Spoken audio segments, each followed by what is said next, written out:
Looking at this turnout, you wouldn't realize that it's below zero with a wind chill of what it is, and the snow is flying.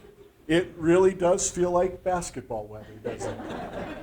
So, thank you. This is a really, really special day to be able to honor Jerry Loendorf. The room that we're in about 7 years ago didn't exist. I wasn't around when this was a swimming pool. I did see the remnants of locker room and showers on this side of the building, but this was really a kind of a gaping hole in the PE center when that building began to be constructed. We talked about what to do with this space. How do we fix this torn apart part of the PE center?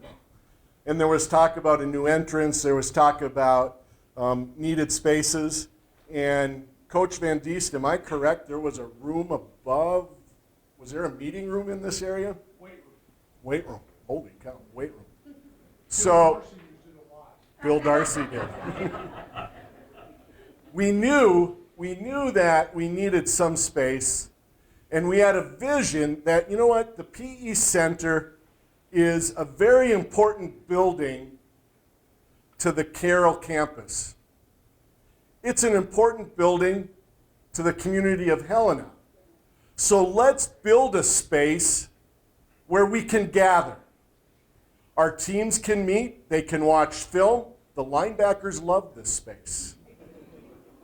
We have banquets in this room. The campus has become to use this space very frequently because of the light that comes in, and it gives you a good feeling. The community of Helena now uses this space. We've had nonprofit board meetings in here. We've had the state of Montana transportation meetings. We've had corporate retreats in here. We've had graduation parties in here. It's already booked for a graduation party, not in June or May of 2024, but June of 2025. So the room has become very popular. However, there was a problem. When people would call and ask to use the room, they would say, hey, is there space in that events room? Is there space in that team meeting room? Hey, you know that big room in the PE center? I mean, it had a lot of names. But we knew we needed to identify it with something. And the wheels started to go, and there was a name that came up that it just made sense to put Jerry Loendorf's name on this room. Somebody that for decades has valued what Carroll College did for him, and in return has given back to Carroll College. And so today, we are taking this time to honor him and dedicate this room to him. This is a historic day. As many of you know, Carroll College is probably the only Catholic college in the United States that has a saint, a true saint, who has said something about this college. And that is St. John Paul II, who said to Bishop Morellino that Carroll College was meant to be a beacon to the church in the Northwest. So today, on this historic day, we are going to have a second saint referred to at Carroll College. In addition to John Paul II, Saint Jerry Loendorf.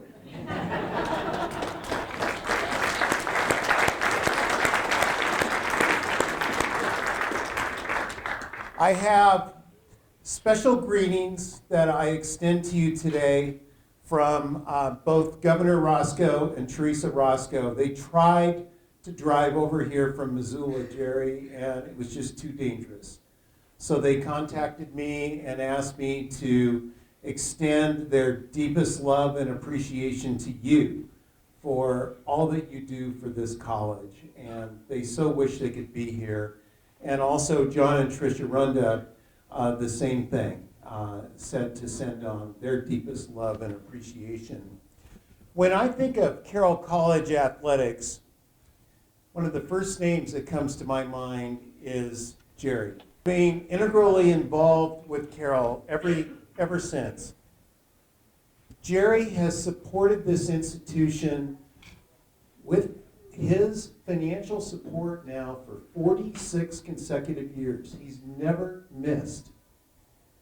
And he believes in this place. He believes in our student athletes. Always think during basketball games, I'll always remember just to my left and about one row up from where Victoria and I sit, Jerry would be there with Nelson Seeley every game. And we will never forget that. You're a very faithful friend. Very faithful friend to all of your friends and to this college in so many ways. Jerry was part of a small group that came together to start the Century Club, and he served as its first president.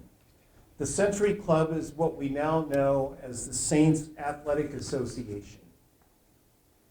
Jerry has also served on the Carroll Board of Trustees from 2001 to 2008, and he was chair of the Board of Trustees during his final 3 years.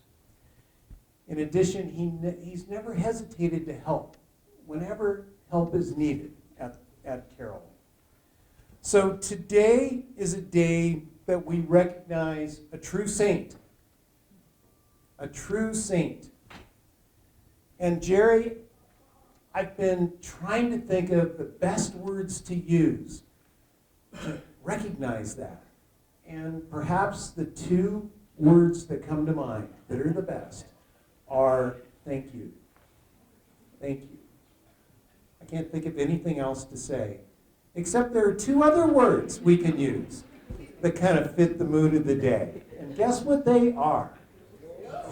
Go Saints.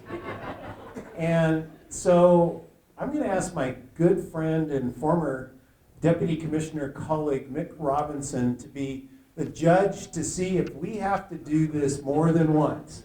Because on the count of three, we're going to say, go Saints. And Mick is a tough grader. I worked with him for years.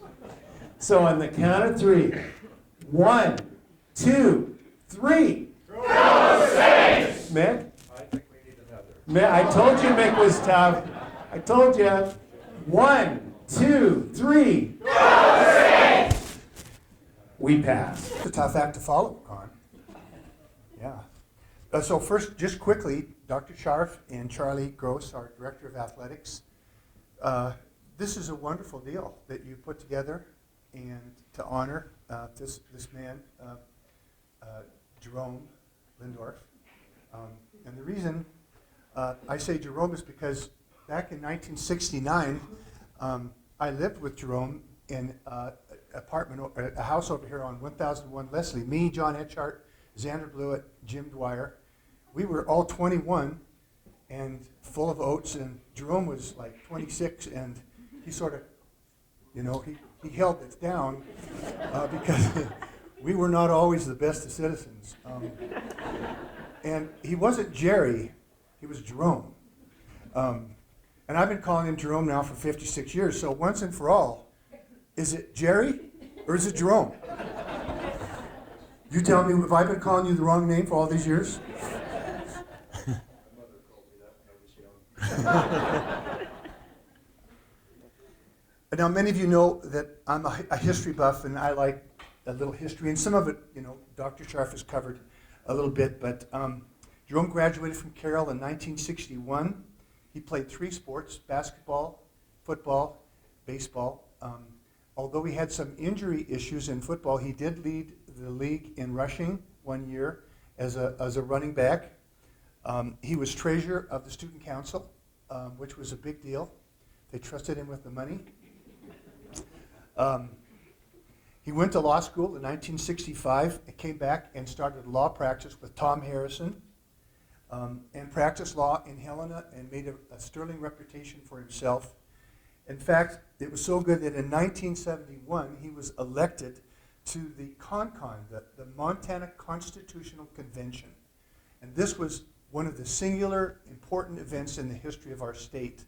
We had a constitution that was really out of date and definitely needed reforming.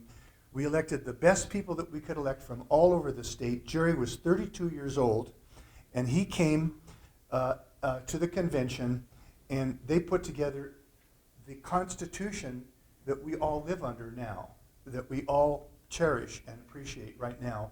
And Jerry was a big part of that. About that time, as Dr. Scharf mentioned, it became apparent that we needed to do something to fund our athletic program. All the money that was going to the athletes at that time came out of the Carroll General Fund. We had football and we had basketball, and there was a little money, I think, for a few other things, but those were the main sports. But all the money came out of the general fund. So Jerry and a group of other guys got together, Jim Foley, Tom Herron, Tom Kelly, and Bill Roscoe, and formed what was called the Century Club. $100 and you're in the Century Club. They met night after night. They made phone call after phone call. They had lists of alumni, a list of players, and they formed the Century Club, which started the fundraising and was a huge, huge, important reason why Carroll was able to keep their athletic program during the years that other teams, other schools dropped their program. You know, during those years, Western dropped football, Northern dropped football, Eastern dropped football. Carroll never dropped football. And one of the reasons is because we had this Century Club, and we were raising money. And Jerome was a big part of all that. Now, the Century Club has morphed into the SAA under our capable hands of Mark Johnson. And I'm not exaggerating when I say that we have raised millions of dollars for Saints student athletes, starting with that Century Club. It's just one of the really great stories about our school. Jerome served on the Board of Trustees, you know that. 8 years, he was chair of the board. He's in the Carroll College Hall of Fame. He's a recipient of the Warren Nelson Award, which is the highest award we give at Carroll for the most significant service that we can give. All those things, I mean, they're just amazing things. But I just want to tell you one personal story of how he impacted my life. And I think this is sort of significant of how he impacted so many others. I was hired in 1989 to be the men's basketball coach here. I came from Great Falls High School. I had been through some tough times, and I was financially broke. And here I was, hired to be the new men's basketball coach at Carroll. Now, I said, Jerome, I'm broke. And he said, why don't you just come stay in my apartment? And he's got a really nice basement apartment. And it's very nice down there, rent-free. And I was able to do that and come and live here and concentrate on being the basketball coach and not have to worry too much about money, and was able to get my feet on the ground and really get started. By the way, down in his basement, he's got a storeroom down there, and it's actually kind of an extra bedroom. And one day I was wandering around, and I decided to go look and see what was in there. And opened the door. Guess what I found? About 20 paintings that he had bought at the Carroll auction.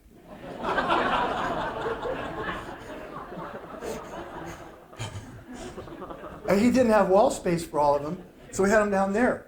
Now, Jerome, I think that maybe now's the time to have some art appraiser come over and take a look.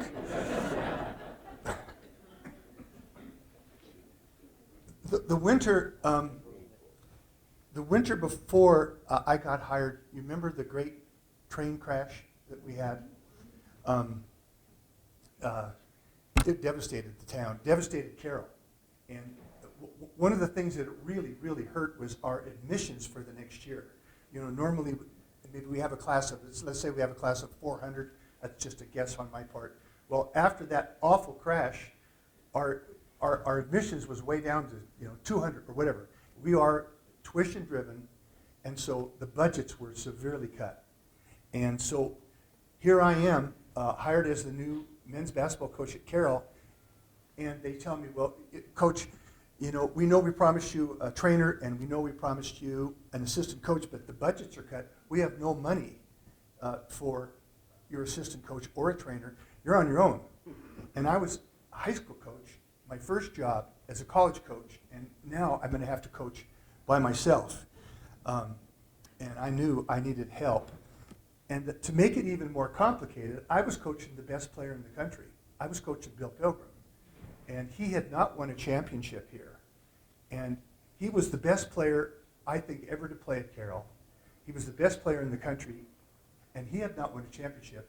And I knew I had to make sure I was involved in getting him a championship, or it was going to be a disaster, somebody that good. So I needed an assistant coach, or I wasn't going to make it. So there was a guy in Boise that I knew I might be able to get, even though I couldn't offer him any money. Guess who I went to? I went to Jerome. I said, Jerome, if he comes, I think I could get him if he could stay in your basement apartment for free. And he said, yeah, and he did. And I called up Mark, Amaral was his name. And I said, Mark, I got a place for you. I can't give you any money, but you got board, you got a nice warm house, you got a good bed, got a bathroom, shower, and he came. And to make a long story short, we had a pretty good year. Mark Kane was my assistant. He really, really helped me when I was trying to really learn how to be a coach. 2 years later, we win the Frontier Conference Championship. Without Mark, we don't win the championship. Without Jerry, we don't get Mark.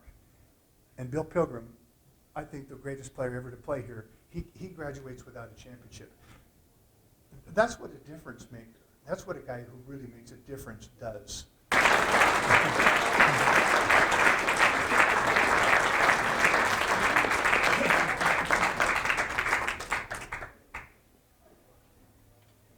Jerry and some of his amigos started a bank.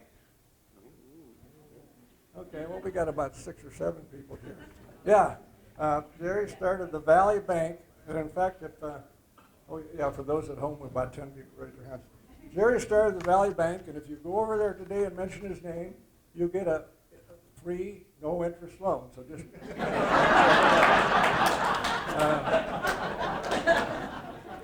okay. Now, how many knew that when he was a deputy? Oh, sorry about that. Turn it off.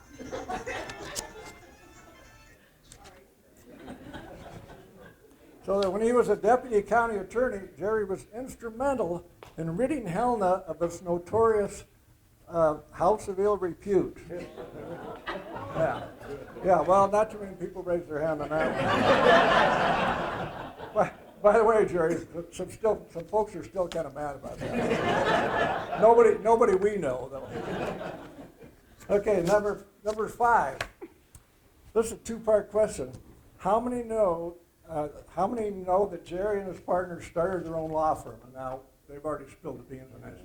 Now, does anybody here know the name of their law firm? Harrison Loendorf. What is it? Harrison Loendorf. Well, it started out with just 2 names. Now, Jerry apparently wanted to name it Loendorf, Dewey, Cheatham, and Howe. But,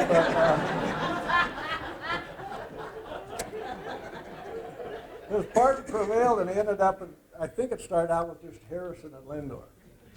So is that right, Jerry? Around about. So all right. So now this another obscure one. Number 6. How many knew that Jerry was a bright young first lieutenant in the U.S. Army Reserve 396 Station Hospital right here in Helena? We have one guy that knew the answer to that. All right. Yep, he was. For some reason, he was an artillery officer in the station hospital. We don't know what that was. Okay. Now, question 7. And this may explain some of Jerry's great success. How many know that Jerry's younger sister, Ann, his sister Ann, was the Sisters of Charity of Leavenworth in Kansas City? Yeah, we have about 3 people that know that. I think she's actually watching now, so hi, Ann. So that may explain some of the things that have gone so well in Jerry's life. Question 8. Before the previous speakers, you have to ask honestly, How many knew that Jerry was one of the founders of the Saints Athletic Association? Oh, so a lot of people knew that. That's good. Well, now that's another thing. If you go talk to Charlie and mention Jerry's name, you can give another $100 to the Saints Athletic Association. All right. Well, that's fortunately the end of the quiz, and so I want to thank you. But what you see here from the partial list of accomplishments that we've listed here is that Jerry has had quite a run so far. And in fact, I was thinking college athletics. And before long, you probably realize that Jerry is a walking, talking Carroll Athletics database. He knows, I think he knows the scores of every important football and basketball game that's been played here in the last 40 years. And he not only knows the scores, he remembers the significant plays and the players. So I'm thinking maybe we can have the Jerry Loendorf scoreboard. What do you think?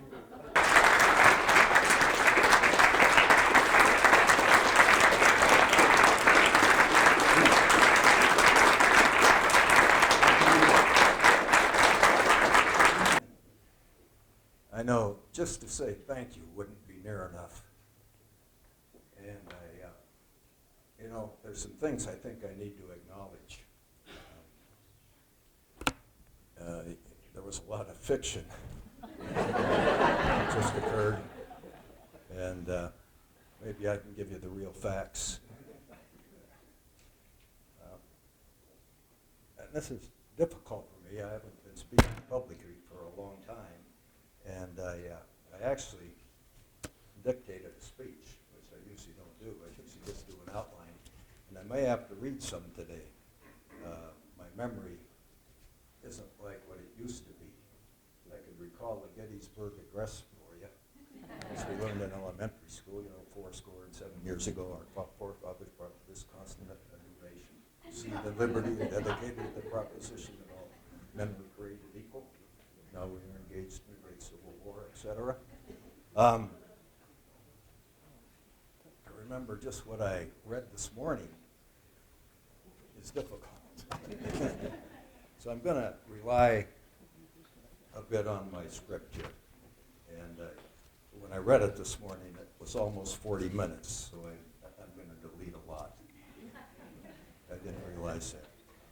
In any event, if you've ever spent some time in a church, you've probably heard someone like Father Mark or some other great clergy member talk about people. And they often talked about people to whom much was given. I'm one of those people. I've been given virtually everything a guy could ever want. I never had to make a hard choice in my life. I've never had to choose between food or medicine. And I never even speculated about whether my glass was half empty or half full. It was always overflowing. When I think about all the good things that have happened to me, there are two things in my life that kind of rise like cream to the top. One's my family, the other are my friends. And I want to say a few words about both of those today. About my family. My mother was a school teacher who understood the value of education. My father was removed from school after the 6th grade and put to work. Nevertheless, he saw his 6 children through 27 years of college education. My brothers and sisters are now dispersed among several states, 5 states to be exact. But we keep in touch, and we still care about each other, and I think some of them are watching here today. My children worry about me. My grandchildren think I'm special, and my extended family just gives me a bigger and better family. Friends like family are also special people. Everyone here today, and many who are not here, I consider friends just because of the day-to-day kindnesses you've provided me, and much more. I look at Carroll College as a friend, not as a legal entity, but as a collection of great people who provide you with education and much more.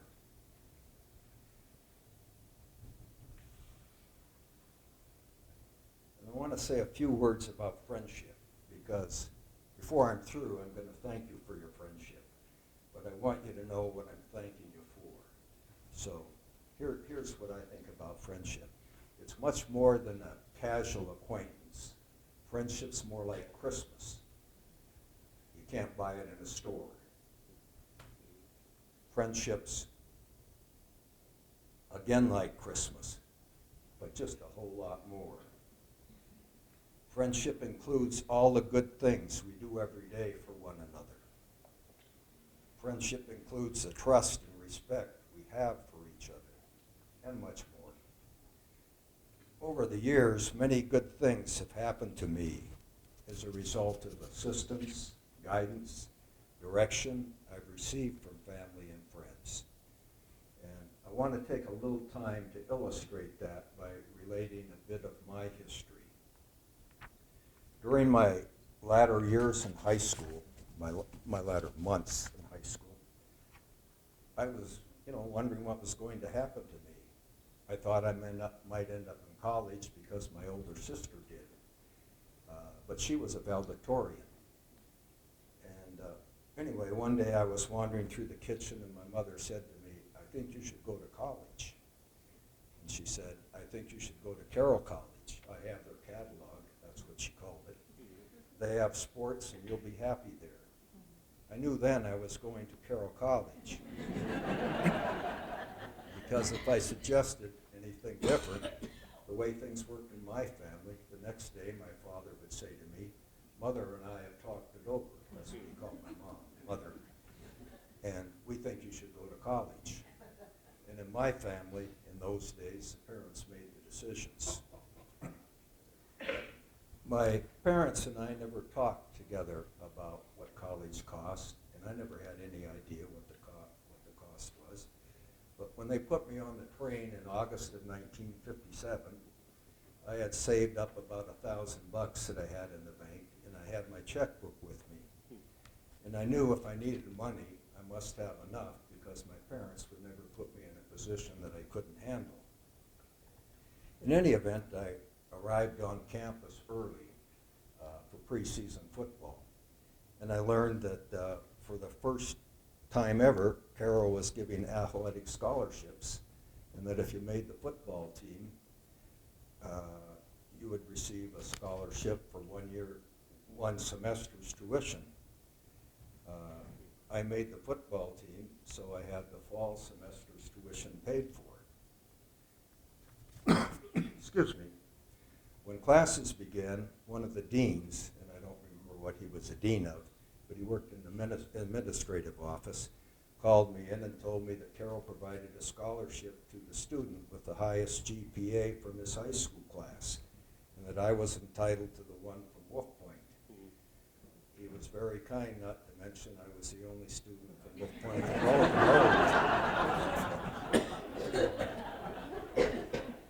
When the football season ended, I was asked to join the basketball team.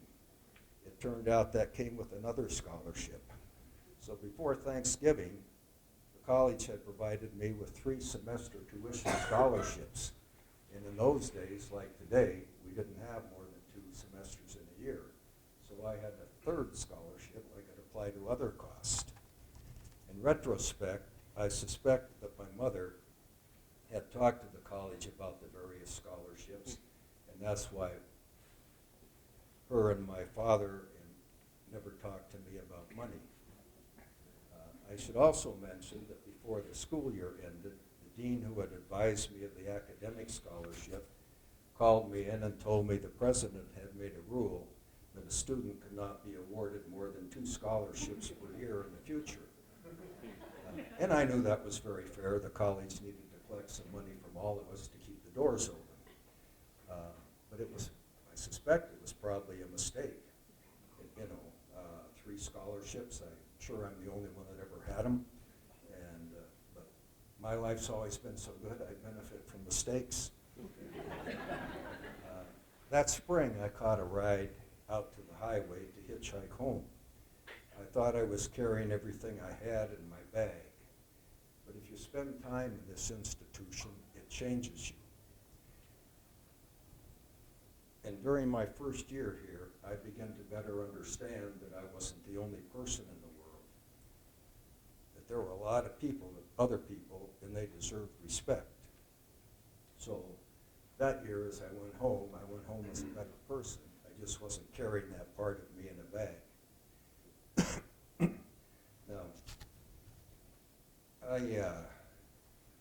as I said, I spent a lot of time preparing this, and there's way too much. And all of this lists all of the good things that have happened to me in my life. I mean, I don't think anybody else could make a list this long. When I completed it, it was hard for me to believe that, a person could have this many good things happen. Gary mentioned some of the things I was involved in. Bill engaged principally in fiction. But,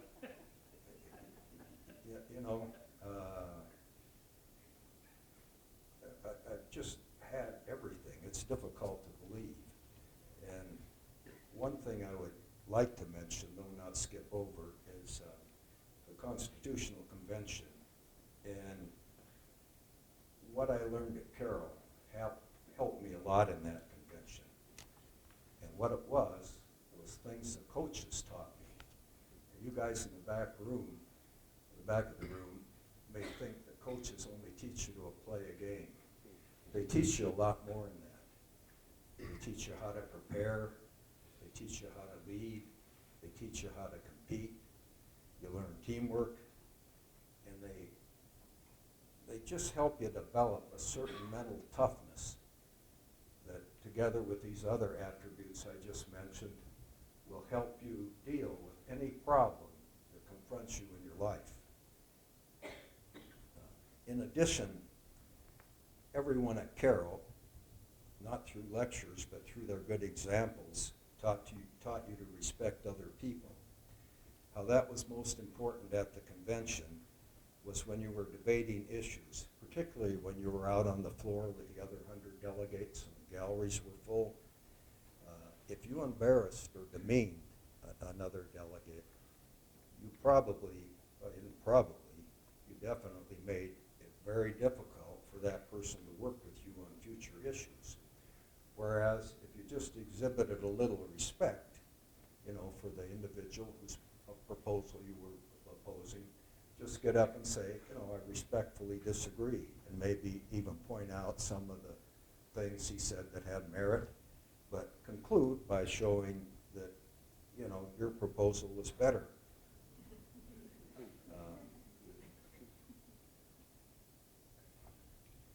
And that type of approach, just always yielded positive results. There were times, though, that, you had to point out the deficiencies, and there was no merit to the other side. But in those cases, you could still do it with respect. And if you did, it helped you in the long run. For the convention, for me, the convention was like playing in the Super Bowl. It was an opportunity, few people ever have in a lifetime. And I mean very few people. Way more people will play in the Super Bowl than will ever participate in a constitutional convention. And that's, just like how my life has always been, just one good thing after another, And, I'm just fortunate it occurred that way. And I know my remarks here have been a bit disjointed, but now they're even going to get a bit more disjointed. The phrase I mentioned at the beginning, to whom much is given, that's just part of a sentence. The whole sentence reads, to whom much has been given, much is expected. And I've made it clear I've been given very much, and I know that a lot is expected of me, at least it should be. The difficulty I have is the word much. We're not told anywhere what much is or how much is expected. It's not defined, it's not quantified, so we're left with that uncertainty. And how I now resolve this uncertainty is to consult a person I refer to as the inside guy. And very recently on Christmas Day, less than 3 weeks ago, I was driving home from church.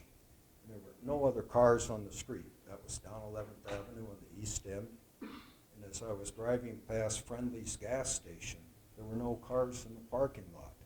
The place was devoid of people, except for one person who was sitting on the curb in the parking lot, you know, next to the gas pumps. He was kind of hunched over, and I could see he had a backpack on, and it was obvious, you know, he didn't have a home. Yet I just drove on by. I didn't get far, though, before the inside guy started talking to me. You may refer to him as your conscience or by some other label, but in any event, he's very powerful and can influence your actions. When he spoke, I turned around and went back to Friendly's. The guy there was much younger than most people in his situation that you meet on the street. He was a good guy. His name was Paul. We had a good conversation. And when he left, he looked like he was going somewhere with a purpose. And, you know, I went home, and the inside guy never bothered me again. My contribution to Paul was one of the smaller I made in the year 2023, but I felt like I had done the right thing and enjoyed Christmas Day. As I noticed, we got some student athletes in the back here. And before I conclude, without objection, I would like to say a few words to them and for the group here. You know, there's no way for you guys to possibly know this, but in this room there are a couple guys that 66 years ago donned a Fighting Saints uniform. And there are many people in this room that over the years have worn that uniform. And all the people in this room, whether they've worn the uniform or not, support you. We do things like join the SAA to demonstrate our support for you. We want to see you succeed in the big room across the hall here this evening, in Nelson Stadium, in any venue in which you perform. And we also want to see you succeed in school and succeed in life. And we just want you to know that. I need to conclude this. And I can say one thing I'm certain of today is that I not just appreciate your friendship, I value it. And I'm most grateful and thankful for it and for this day and for all the kindnesses you've bestowed upon me. And my wish for each of you is that the wind always be at your back, that the sun will shine on your face, that you'll always have food and drink, a soft pillow for your head, and most especially, that you'll be safe in heaven before the devil knows you're dead. Oh, saints.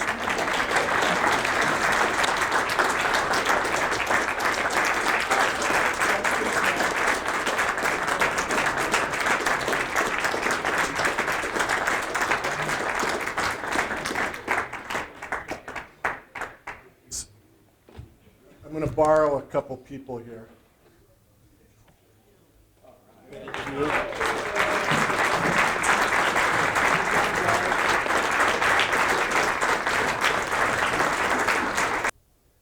You have been given a glass of champagne. I ask that we stand and raise this and toast Jerry for his unwavering passion and love he has shared with us at Carroll College. Jerry Loendorf, thank you.